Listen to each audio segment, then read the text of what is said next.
റോസ്റ്റബിൾസിൽ പുതിയ items launch ആയിട്ടുണ്ട്. പാലടയുണ്ട്, Spanish deluxe ഉണ്ട്, സേമിയ പായസം ഉണ്ട്, പിന്നെ വാട്ടർ ബേസിക് ആയിട്ട് ഗോവ ഉണ്ട്. അപ്പോൾ ഇൻഷാ അല്ലാ നിങ്ങൾ എല്ലാവരും തന്നെ വന്നു. ഓക്കെ, ഇതാ സ്പാനിഷ് എങ്ങനെ ഇട്ട് നോക്കിയാൽ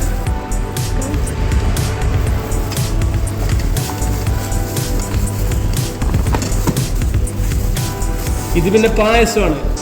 നിങ്ങൾക്കറിയില്ല പായസം എങ്ങനെയുണ്ട്? ഏറ്റവും ഇഷ്ടമുള്ള ആളുണ്ടാവും പായസത്തിൻ്റെ. ഇപ്പോൾ തന്നെ പറയുമ്പോൾ എൻ്റെ വായിൽ വെള്ളം വരും. ഓക്കെ, വന്നിട്ട്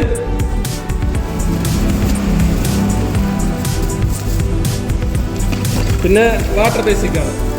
പഴയ നൊസ്റ്റാലിറ്റി വേണ്ടത് നല്ലതാ എത്തിക്കും. ഞാൻ പറഞ്ഞത് ഇന്നലെ രാത്രിയാണ് 2:30 മണിക്കാണ് എത്തിയത്. ബാക്കി ഐറ്റംസ് റോസ്റ്റബിൾസിന് എന്തെല്ലാം ഉണ്ടെന്ന് ഓക്കെ എല്ലാം ഉണ്ട്. പ്രശ്നം ഒരു സാധനമില്ലാത്തില്ല.